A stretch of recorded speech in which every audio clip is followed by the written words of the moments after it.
Are there any other folks Also on the line? Okay. Yep. This is Lisa Sutton.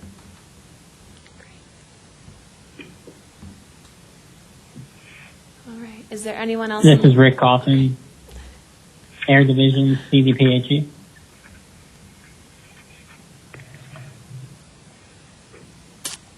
All right. Anyone else on the line? Great. All right. Thank you. So back to our next agenda item, public comments. Anyone out there who would like to discuss items that may not be on the agenda? Hearing none, we'll start with our next agenda item, a presentation from EPA on the Ozone Advanced Program. Rich Damberg of the Environmental Protection Agency is going to discuss with us a program that PPACG is eligible for and I think would greatly assist us with our concern when it comes to the next ozone season. So, Rich, I don't know if you have screen share available. Otherwise, I do have your slides as well if you prefer. Yes, I'm looking at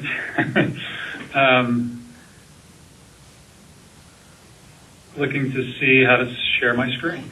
Otherwise, I have the slides up as well. Are you getting it now? Yep. Can the folks online see my screen?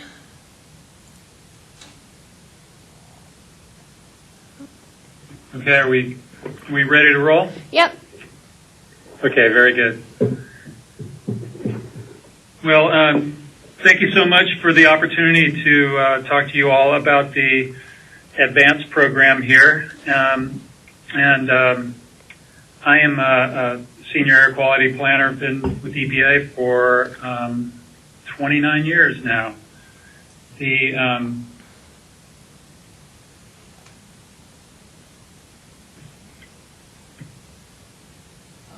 So I'm just trying to advance the slides. Oh. I have them on my screen, so you can just tell me when to go to the next slide. Yep. Okay, great.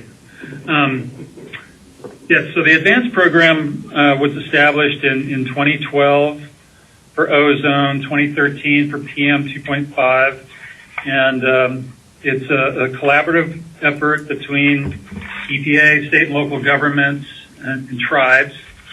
We're essentially keeping clean areas clean and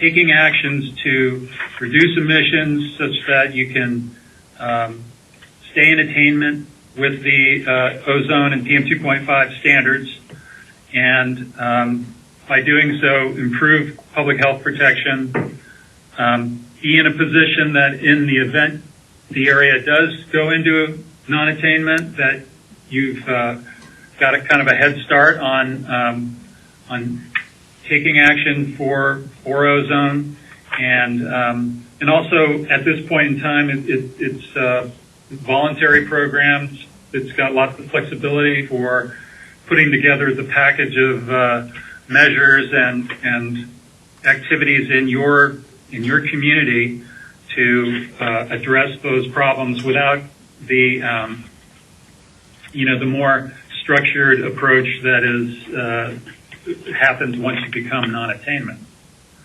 If you could go to the next slide.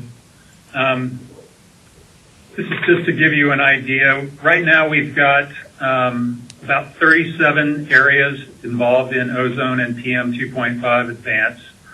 Across the country, as you can see, we've got a few complete states, and we've got about 21 ozone areas, 7 PM, and 9 areas that are participating in both. We're looking at, if you go to the next slide, that accounts for about 360 plus counties and parishes and 45 million population in those areas. And over the course of the program, we've had over 70 different partner organizations at the local, state, and tribal level. So it's been an active program. We've had areas. I will get into the details in a minute about participation in the program.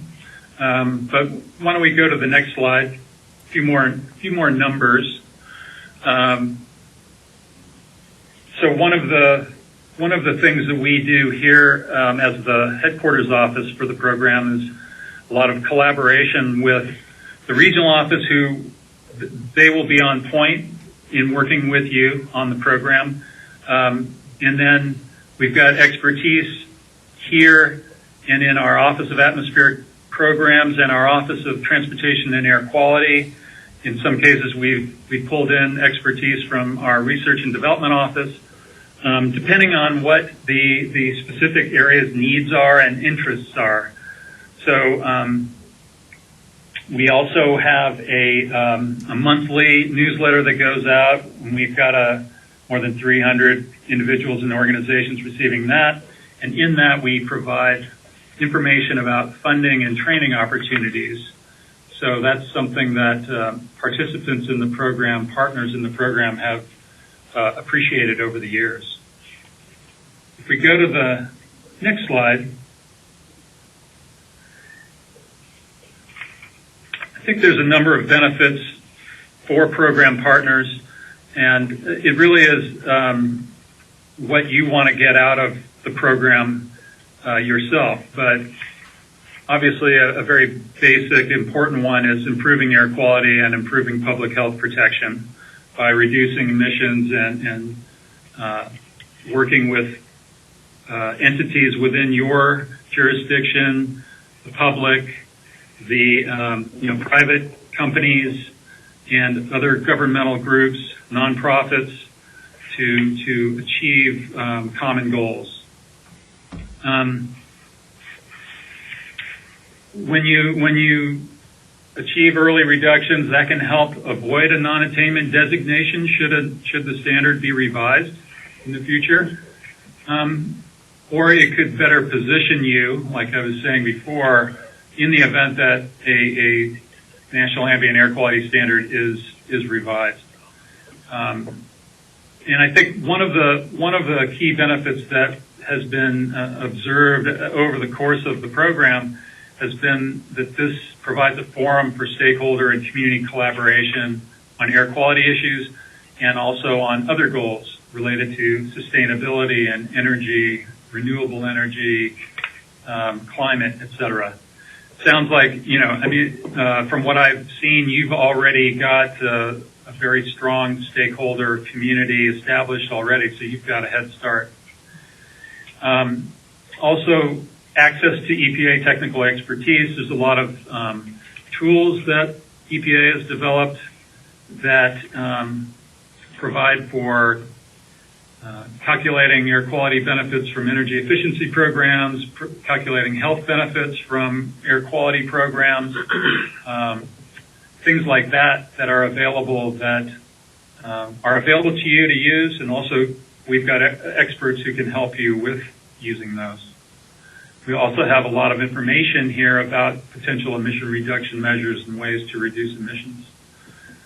Again, we've got the monthly newsletter that I mentioned earlier, and again, this provides flexibility now as a voluntary program to be able to take action in your community on what you see as the priorities, and be proactive about things and address the most cost-effective actions as well. If we go to the next slide. Just the basics of the program. Partners would initially commit to active participation in the program. We would have an exchange of letters when that happens. And I think 4 key things that we need to just check that is a pretty low hurdle, really, but need you to have a lead governmental organization kind of as the point for your collection of agencies or stakeholders for that program. We just need to certify that the state has provided a submission to the most recent national emission inventory. It's probably not any problem for you. identify the geographic area that you are including in the program, whether that be one county, multiple counties, parts of counties, et cetera. And then just identify the federal reference method monitors, kind of the key monitors in the area that we would be looking at as we go forward. Yeah, next slide. And then it's really taking steps toward developing your initial path forward plan. And so oftentimes that has been done via a number of stakeholder meetings to identify priority reductions in your area or priority actions. And we request that plan be submitted within a year. And that's really the initial plans looking forward. And then the plan updates, we request those annually. And so that would have a component of looking back, seeing how you've done with the different actions and activities that you had talked about in your previous plan, and then looking forward and addressing what are the proposed new actions for that next year.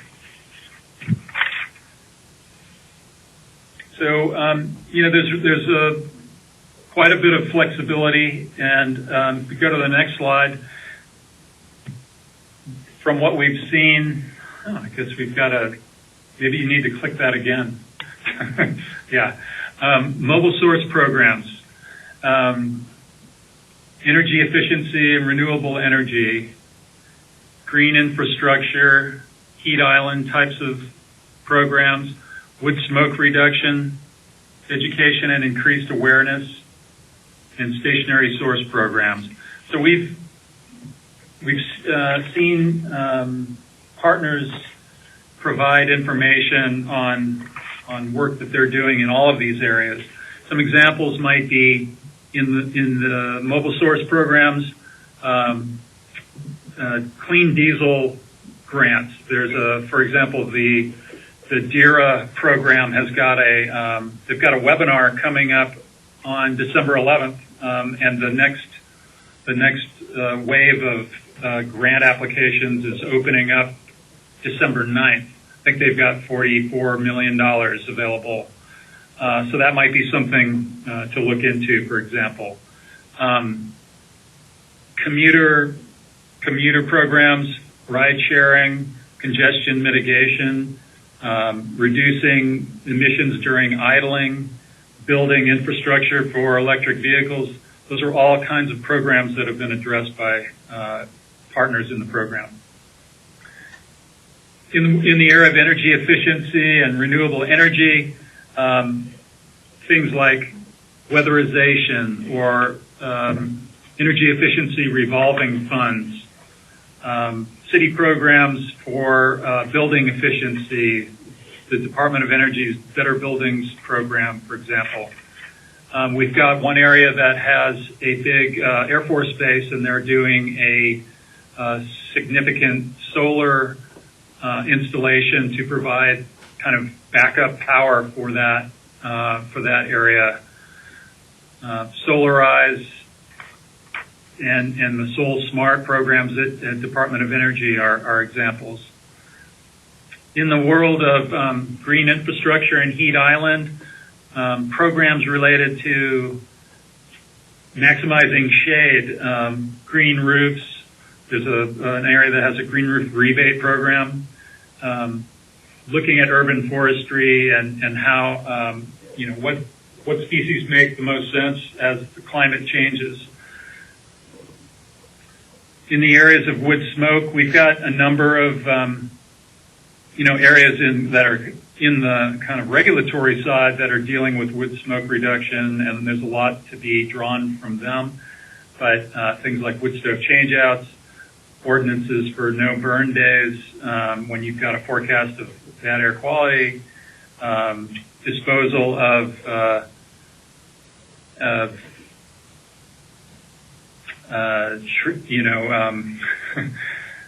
composting programs and things like that.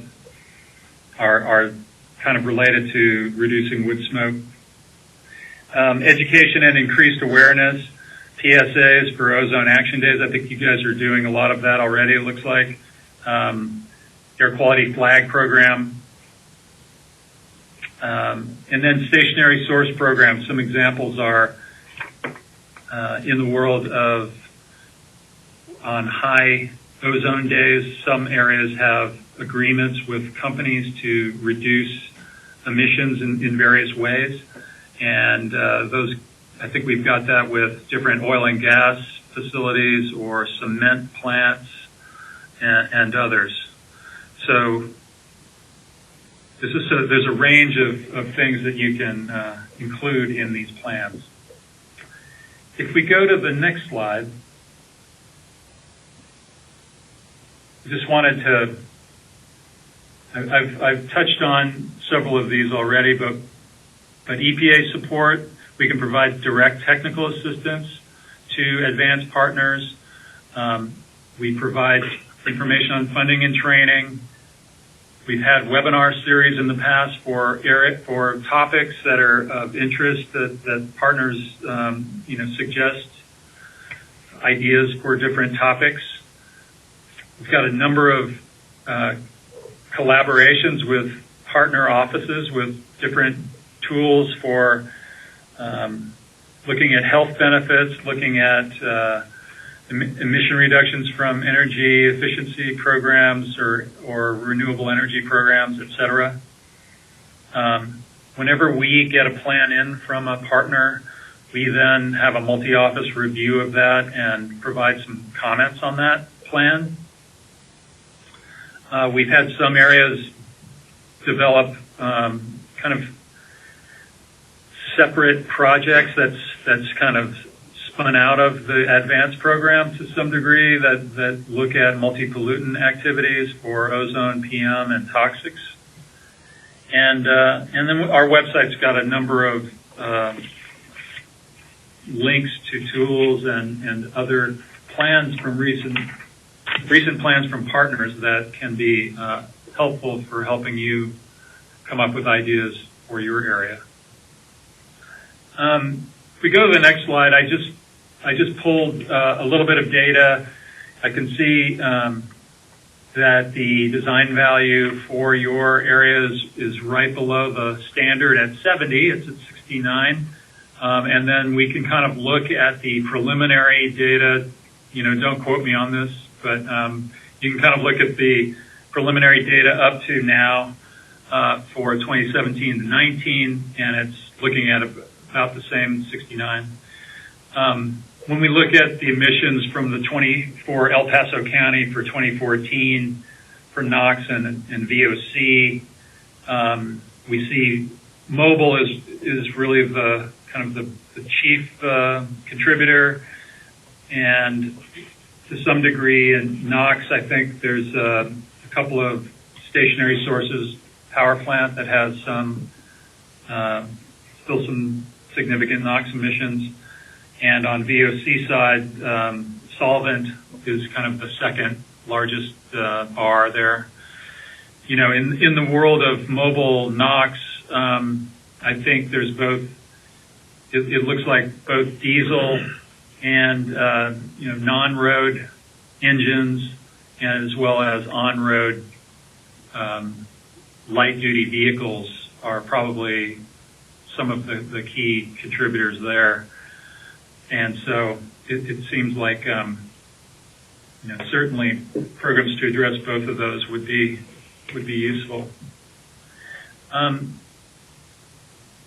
If we go to the next three slides, really, it's just to give you a sense of these are the 37 existing participants here, and as you kind of scan through this, and you can go kind of flip through to the next slide. There's a lot of local agencies, there's a lot of councils of government and transportation organizations, as well as air quality organizations that are involved in the program. So just to give you a flavor of that. And the Waco, I think Waco's may have the best acronym. The Heart of Texas Council of Governments is HOTCOG. So, but and really, so that was what I was going to cover, and we'd certainly be happy to answer any questions at this point. If Last Slide's got contact information for Chris in Region 8 and for me here and our advanced team. We've got a team of folks here, so we can also be reached at the advance@epa.gov email as well. But we would be happy to work with you and answer any questions any way we can be helpful. So I will pass it back to you, Samantha. So any questions for Rich about the program or potential involvement? Will a copy of this be posted or available? Yes, absolutely. And will a copy of the charts individually be available? Absolutely. I have a question. Yes. Rich, do you have an admissions table? You had a 2014. Do you have any later admissions data for El Paso County? So the 2017 National Mission Inventory has been submitted, of course, and that is not quite available, I don't think. And so I think it's close, and we were, we would definitely make that available to you all as soon as we can get that available. Actually, Chris may know the latest on that more than me.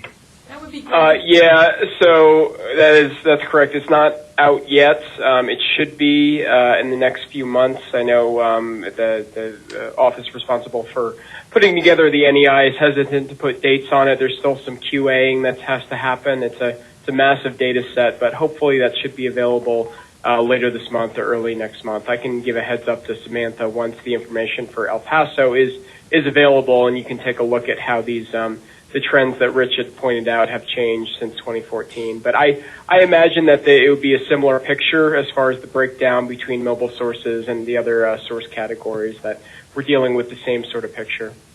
That would be great if you could get that to Sam when it's ready. Yep, will do. Thank you. Any other questions? Yes. Do you have an example of a plan from a council of government that you could send to us to look at? Yeah, we can definitely do that.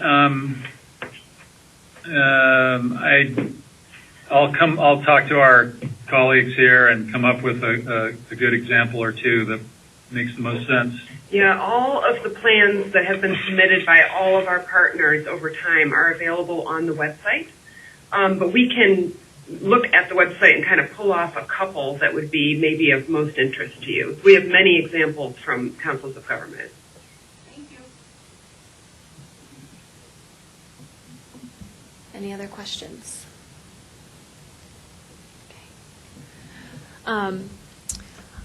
When I spoke with Andy, our executive director, about this program, I think we're going to try our best to pursue this program. We do have to bring it to the board, but our board is taking these ozone concerns very seriously. It's actually one of the top priorities for our board for 2020, and because of that, they really want us to be proactive when it comes to air quality efforts. So I think this program would be great because it's essentially we would be reporting our efforts to EPA. We would have a direct connection with EPA, look for funding, technical assistance opportunities to better our air quality so we don't go into non-attainment. Is there anyone here that feels differently? I also think that this would be a great project for this group to work on together, kind of give us something to work on in collaboration with all the partners here at the table. Especially because we know that there are groups that are doing air quality efforts, but not necessarily being reported at the federal level. So, great. All right. Well, thank you, EPA, Rich, and Chris, for your presentation. I'll let you know if we have any questions, and we look forward to working with you in the future. Very good. Thank you very much. Thank you. Thank you.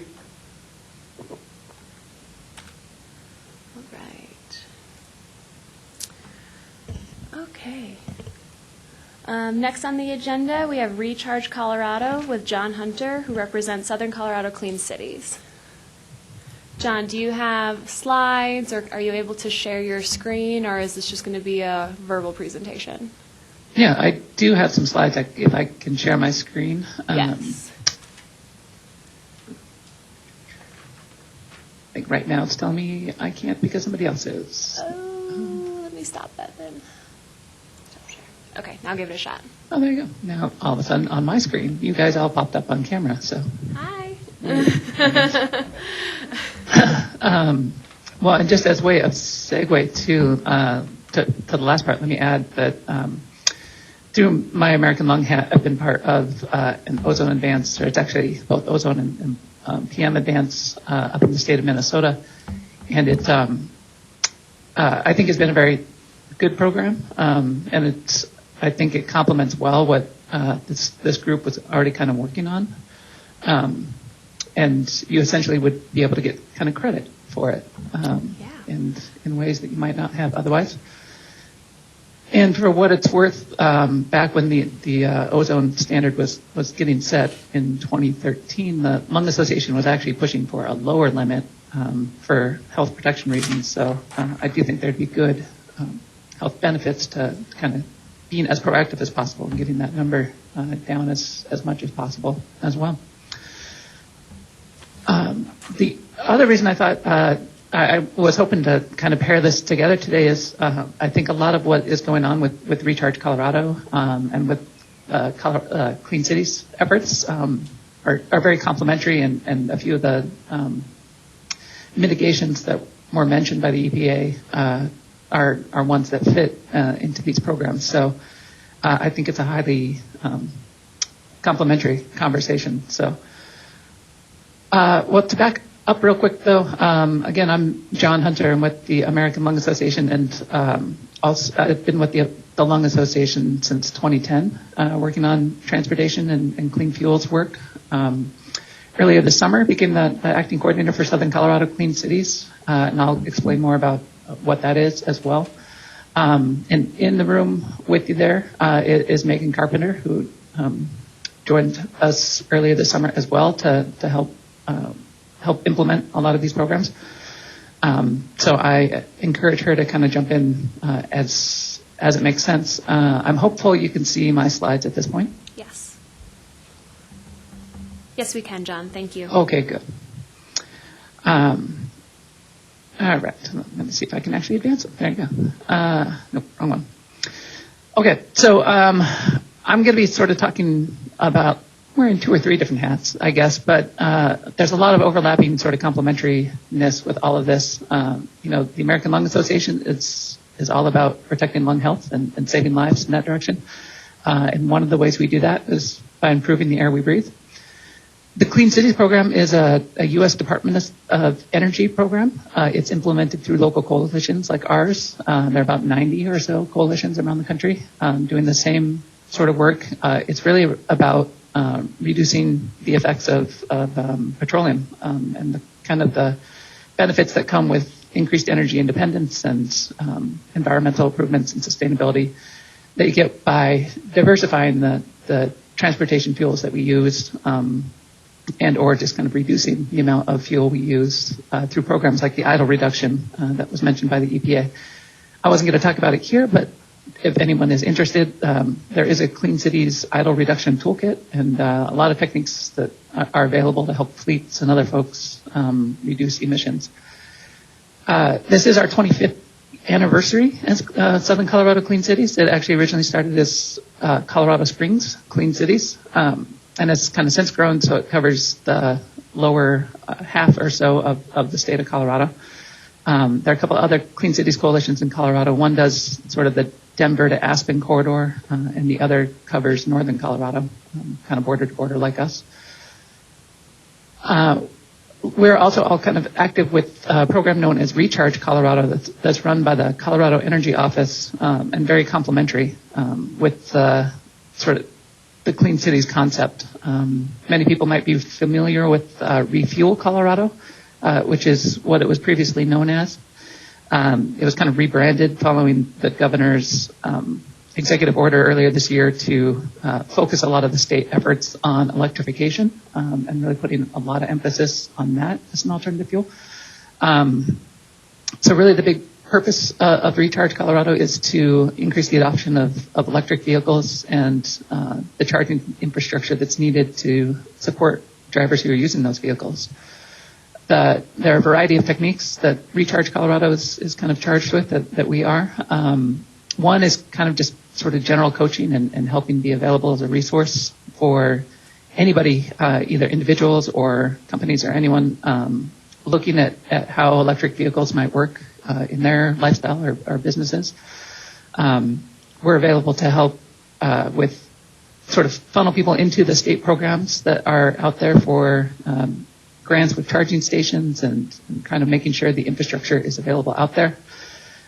We're looking to do a number of electric vehicle educational events, like brown bag lunches at companies, ride and drive events out in parking lots around the area, and, as well as trying to do at least one or more kind of big bulk buy where we can run some special promotions with local dealers for a given period of time to help try to get some added discounts available and added incentives for people to buy vehicles.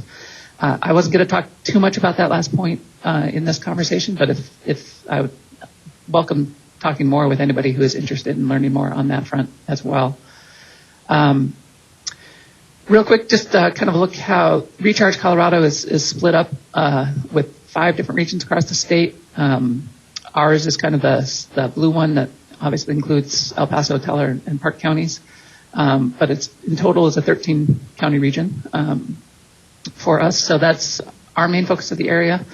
Obviously, the population centers around Colorado Springs and Pueblo will result, I think, in a lot of the educational efforts focused in those areas. But we are very interested in trying to work throughout the whole territory and making sure infrastructure isn't too concentrated and that all of this benefits everyone throughout the area. But for the most part, when I'm talking today, I'll keep most of the comments to the 3 counties involved here today. Okay, so as mentioned, kind of one of the big outlets for us is working with electric vehicle charging infrastructure. The state has a program called Charge Ahead Colorado that I know some of the folks in the room have successfully applied for funding assistance with before. But it is a program that's available to really most every entity, that could possibly want charging infrastructure, really kind of qualifies as long as there's some public benefit for it. It provides grants up to 80% of the cost of installing charging equipment, depending on the scale of the charging equipment. That maxes out either at $9,000 for like a level 2 charger, which is great for a lot of vehicle fleet uses and pretty much anywhere somebody's going to be parked for, half an hour or longer. A lot of companies, will use that kind of charger for charging up their vehicles overnight. And it's also, pops up at a lot of shopping malls and tourist destinations is high on the list of places we'd love to see. Would be great for apartment buildings, other uses like that. The other kind of big category are what known as DC fast chargers. They're DC because they're direct current and can charge batteries up a little faster, or a lot faster in this case. They max out at a $30,000 grant. They are more expensive to install, but they can recharge a lot of electric vehicles. Can use them in under half an hour or so and be ready to kind of get back on the road. So they work in particular settings, particularly along busy roadways and travel routes, things like that.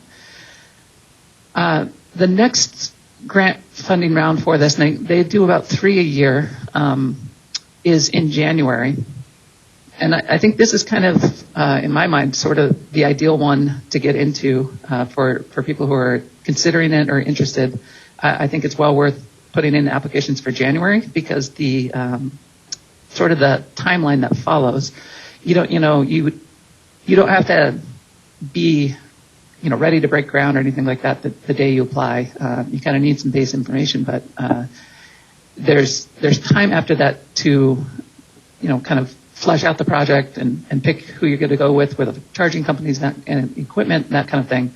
But the January application sort of results in a timeline that lets you use the summer construction season or building season, non-frozen season, if you will, for getting things in the ground and getting all wrapped up before there's less likelihood of snow, kind of hampering construction issues, things like that. So we have a big push kind of going to try to get people to apply for the January round. We're available to kind of help support applications. We can't write them for people, but we can review them. We can provide lots of suggestions. We've had trainings on kind of what the state is looking for in applications. And so we're very, very happy to help support people kind of from the concept of anywhere, starting with, hey, I'd like to think about putting in a charging station, all the way up to I'm ready to submit my application and can you look it over kind of thing. So let me pause there because I've been talking fast and quickly, sorry. Questions on any of that part of it?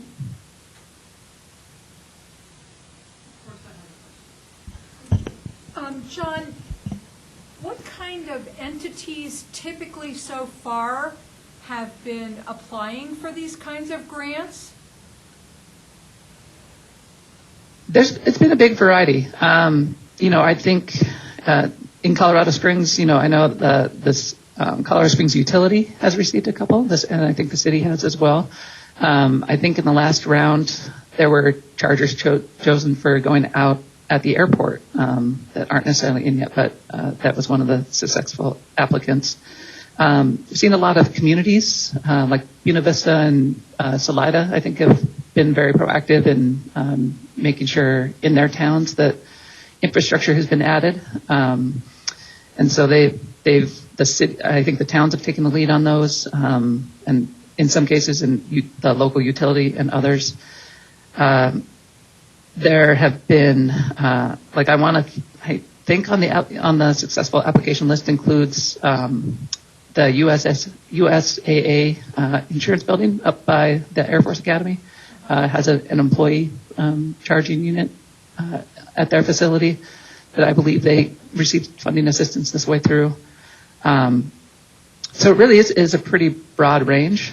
I know the state would love to see some applications come in from multi-unit housing areas, like either apartment buildings or HOA associations, to try to help address the fact that, if you don't own a garage or a single family house, sometimes it's a little bit more difficult to have access to charging. So I know they'd love to see that more. I'm going to talk more in just a second too about some efforts to try to get tourism corridors more heavily electrified as well. But a lot of hotels as well, shopping centers, things like that. Basically places that, kind of either have a crowd already made or want to draw in people. Thank you. So the deadline as soon as January, near the end of January, when is the approval or denial provided? I'm sorry, I only heard part of that from the back of the room there. Question was about timing. When is the approval provided once the application is submitted, and do you know the deadline in January? Yeah. So the grant goes in end of January. They don't say specifically how long it takes, but I think it's kind of in the 4 to 6 week kind of range when it comes back for approval. And then there's about a 6-month window after you've received the thumbs up to work through, finalizing who you want to work with and up through installation, that kind of stuff. So I expect most of the, a project that would go in for the January round would be hopefully operational by end of summerish.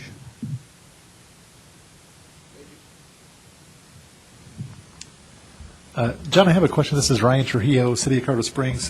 First, on the group buy program, is that something that you all facilitate on behalf of the cities to go kind of through the RFP process and that, or do you partner with agencies, or how does that work? Yeah, that is, it's kind of on our to-do list to help develop that. But it's one where we very much kind of need to, I guess, work with partners, and ideally that would be with the city and with the Colorado Springs utility. We would do a lot of the legwork, and I think there's a strong desire. Like right now, many people may know that, there's a discount available with Nissan Leafs available for residents in the Colorado Springs area, down in the San Isabel utility area as well. We'd like to see that expand to additional auto companies, that kind of stuff. So we will be kind of approaching others and seeing if we have the ability to kind of expand that out, and how that would work. There are a few different models for it as far as, who might pay for a discount, all that kind of stuff. So there are details to be worked out, but we'd very much like to see kind of a big push, maybe sometime in the spring, where there's a couple months that we can sort of heavily promote a few different vehicles that would be available for people. So I'd welcome a chance to talk more with you about that, Ryan. Yeah, I'd be happy to. I know that we facilitated the RFP to get Nissan Leafs, but it was a pretty cumbersome process, and getting the other dealerships on board to even provide a response was challenging. So definitely welcome any support you could provide on that. Secondly, we were recently awarded, and we actually partnered with utilities on a grant for an EV readiness plan. This is funding that we got from the State Department of Local Affairs. And I just wanted to throw that out there to this group and to you, John, that look forward to maybe having involvement from this group and making it more of a regional approach. And it's really, multi-phased. What can we do with our own fleet to convert to EVs? What can we do in terms of public infrastructure, different funding models, and then also tariff recommendations and policy recommendations. So I just wanted to throw that out there, and we can talk about that as well, John. No, that's great news. I knew the application had gone in, and the Energy Office had mentioned it was strong, and they wanted. I know they had recommended it get funding, so that's great that the decision has been finalized. Yeah, we're excited about it. That's fantastic. Great. I know it's a little outside the scope of this group, but as I understand it, Pueblo was also applying for something similar in their community. So I'm hopeful they got it as well, because there might be some nice harmony and sort of planning together Sure. when possible. All right. So on the charging front, let me mention this specifically too. The Colorado Tourism Office has partnered up with the Colorado Energy Office, and they're sort of in development of what they are calling electrified byways. So there are, I forget the total number, but there are, a couple dozen official scenic byways around the state of Colorado. They are planning some special tourism push for the ones that they can kind of have reliable electrified infrastructure throughout. So they'll be pushing a specific sort of extra effort and adding some extra local tourism dollars to communities that have electrified byways. So within the sort of three counties at this table here, there are two that kind of run into the area. There's the Gold Belt Tour that runs from Florissant down to Canyon City or so. And then Guanella Pass kind of comes in and tucks in on the north end of Park County as well. But from a personal standpoint, my grandma was born in Cripple Creek just about 100 years ago, I guess. And I'd love to see an electrified byway that includes the Gold Belt Tour one, because I just think that would be cool. And kind of grew up hearing a lot about these kind of roads and Phantom Canyon and that kind of stuff. So, essentially to qualify into this realm, there just needs to be charging infrastructure at a few different places. Cripple Creek already has a few chargers. I'd love to see a hotel in Victor, or some of the the antique shops down in Florence are, those kind of things really develop. But I think to do it, we'd also need something up in the Florissant area to really kind of kick off that end of the thing as well. So very much open and I guess looking for suggestions on, if anybody knows anybody who might be interested in putting in equipment along these corridors, or if it might work for your entity, anything like that, would very much love to talk to anybody about that who has ideas. So I will put that out there, and we can follow up if interested. But the other big realm we're going to be putting a lot of effort into is sort of education and outreach, specifically through either promotional educational events that are, can involve a panel of people talking, and or sort of the indoor educational kind of thing where we can talk through what kind of electric vehicles are available, what are the benefits, what are the considerations before owning, how does the charging infrastructure work, what kind of charging is out there, all that kind of stuff. It's a format that is pretty adaptable and can be used in a variety of different settings. At the Lung Association, we've had good success kind of working with, sustainability coordinators at larger companies to have us come in for a brown bag lunch and do a half-hour talk on the benefits of electric vehicles. And when it works well, we try to follow that up with a ride and drive event for employees outside, where we can, bring vehicles to that location and be able to have people kind of learn a little bit and then step in and actually see what it's like to drive them firsthand, because most people find they're actually pretty fun to drive. So I like them because they're good for the air benefits, but many people like them just because they're fun to drive.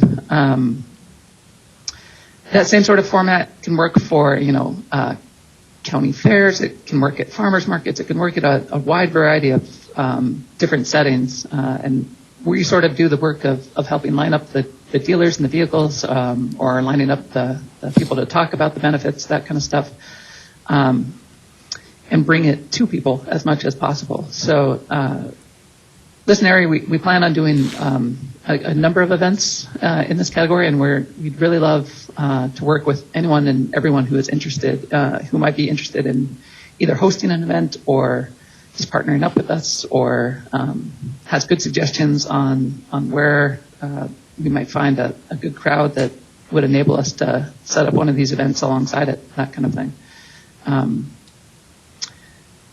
So yeah, very much interested in looking for partners on that front. I think that was all I had to kind of explain about what the program is and getting it going. It really is just kind of starting up in its new form, and so we're very excited. I think we have a lot of work to do, but we're very excited to do it, and we're very interested in finding people who are interested in working with us. Any other questions or things we can answer? Hey, John, this is Sam. I was wondering if you gave out this presentation to other groups in the area, and if there's anything that we could do to help you promote Recharge Colorado. This was certainly a first for this, but yeah, would love any introduction or suggestion you have on who would be interested in any of these kind of possibilities, or just people we can talk with about the program. Does anyone here have any suggestions or ideas at the moment for John? Otherwise, I can certainly reach out to a few groups as well. If there is a county-wide association of HOAs, I think that would be a really good group to hit, because you've got concentration of lots of cars. Certainly the two big malls in town should be having, do they already have recharge stations as far as you know? That seems Neither like of the malls, neither of the malls currently has a recharge station.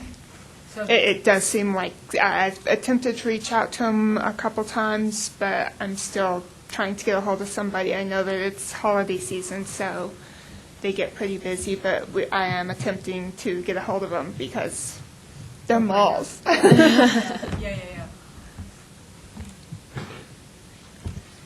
Any other questions for John or Megan? Okay. Great. Thank you so much, you two. I thought that was a great presentation. If you could send me out the slides, then I can send it to the group. I'd appreciate it, John. Okay, happy to. Thank you. Okay.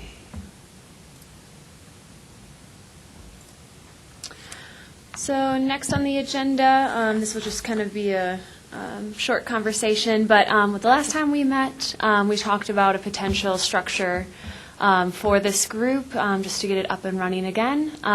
So in the last few months, our executive director and I have been strategically planning on goals, memberships, potential projects that this group can take on. I handed out, unfortunately I don't have it up on the screen, what I think I'm going to consider as our final structure. And like I mentioned, I'm hoping that this will be how we function moving forward for 2020. Just to kind of hit a few high points. We will meet quarterly or as needed, but we'll definitely be meeting regularly during the ozone season. It's a little bit quiet around here in the winter months, so I figured around early 2020 summer would probably be the best time to convene. We are going to do invites to potential folks that I feel like should be at the table but are not. Like Mountain Metro Transit, they're a huge rep that should be on here, the Chamber of Commerce, some emergency management personnel, more so on the wildfire side. We're also going to be doing a shout out to our PPACG board to make sure that our jurisdictions are represented as well. So once we send out these invites, our goals for 2020 will be to research and review potential non-attainment impacts and develop strategies to be proactive if we do go into non-attainment designation. Obviously, review data and trends like we've been doing this past year. Especially in the summer months, develop ozone education and outreach initiatives. I'm working towards getting an intern to help us with environmental education when it comes to air quality reduction efforts for ozone. So I think that'll be a big help to this group as well. And then look for potential funding opportunities like John's presentation. And then, of course, develop the path forward plan for our EPA advanced participation. So I think it'll be a busy year for 2020, but I think it'll be good looking long term. It'll definitely benefit us so we potentially don't go into non-attainment for ozone. Is there anyone... I have on this worksheet a little bit of a list of folks that I just came to at the top of my head that should be at the table. Like I mentioned, the Chamber of Commerce, a few folks that are in our jurisdiction that are not at the table. I put down UCCS because they are developing their own ozone monitor as well as a ozone garden on their campus. So I think that would be a great partner to have the Office of Sustainability here at the table, especially when we have more data from their ozone monitor. MMT, I invited District 11 here today, which I think will be really important for that collaboration, as well as local meteorologists to help with education and outreach. If you know of any interested parties, they don't have to have an air quality background if they're just genuinely interested in helping out with air quality efforts. Please let me know. Otherwise, are there groups here that you can think of off the top of your head that Andy and I should have a conversation with to be a part of this committee? Wow, I got it right on the ball. All right, go me. Okay, so Andy and I in the next few weeks will send out these invitations, and hopefully we'll see them at our January Aqtc meeting. From there, because we are going to have quite a few projects on our plate for 2020, I think it would be best to at least have a formal committee structure. So that means having chairs to help facilitate these meetings, as well as be the final decision when it comes to either our plan, proactive strategies for ozone, approve outreach and publication material as well. So once we have everyone on the table, we can start talking, having that conversation. If either of you here today are interested in being a chair, please let me know. Not a lot of work, like I said. We're only going to meet quarterly or as needed, and I would be here to help coordinate meetings as well and put the agenda together, too. Okay. Does anyone have any comments or feedback or ideas that you feel would make this group stronger for 2020? Or did I just get it on the ball again? Do we all agree that this is a good way to move forward for 2020? Good planning? Yes, absolutely. Do we have a set meeting date, schedule, something like that, so that we can plan? Yeah, so originally I think it was like the 4th Tuesday of every month. I think I was going to hold off on that conversation until we have the new folks on board, because that might not work for future invitees. If you'd like to, I'm more than willing just to send out a doodle poll like the month before each meeting, in case that there's vacations going on. I want to make sure that we're all here so we're not missing any gaps, and sometimes when you have a regular meeting, things get scheduled over. But let's hold off on that conversation maybe for January when we have new folks at the table. So you talked about quarterly meetings. I would just encourage you to do a lot of pre-planning before we actually get into the ozone season, because you've got to be able to hit the ground running when that season hits. So whatever reduction measures, outreach initiatives, that's got to be well in place before June. Yep. I definitely agree. And I plan on having open communication, at least through email, through you all. And this is just kind of a starting point. If we all do feel like we need to meet more regularly, I'm very much open to that. We will be meeting in January, like I said, with hopefully new membership, so we can maybe have that conversation a little bit more in depth if we feel like we need to meet more. Sam, something we talked about in the past was the increase in sources for monitoring data, and I'm not sure I see that here. Do you see that falling into this structure? I thought that would be more for the data review group. Like I mentioned, UCCS is also putting up a monitor, so I hope to use their data.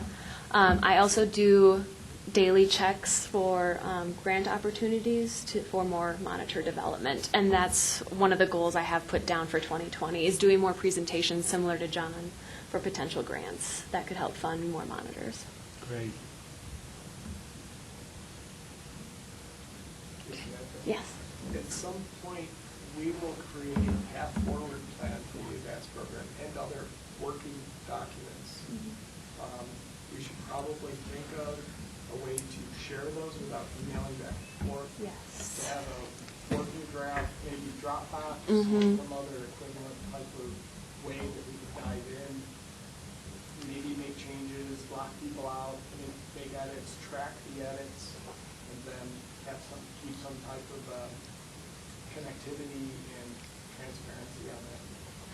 I fully agree. I'm a big fan of Dropbox. When I've used Google before, formatting for these documents was kind of wonky. So that would be a great conversation again, either in January or when we start developing the plan, to see if there's a preference. Just because I like Dropbox doesn't mean the rest of you do. So thank you. That's a great point. Okay. Yes.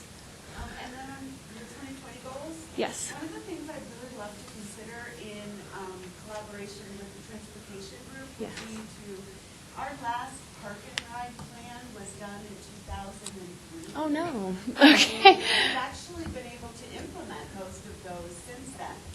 Okay. So we could really use an updated park and ride plan. Yes. And I think that would help. It would be a great place to do recharges. It's a great way to do car sharing, ride sharing, carpooling, and all of that. So I know we're looking to put one on Woodman. There's one going in Monument. The bus gang program is working with Springs Mountain Metro to put one in, and the county is putting one in the Falcon area right now.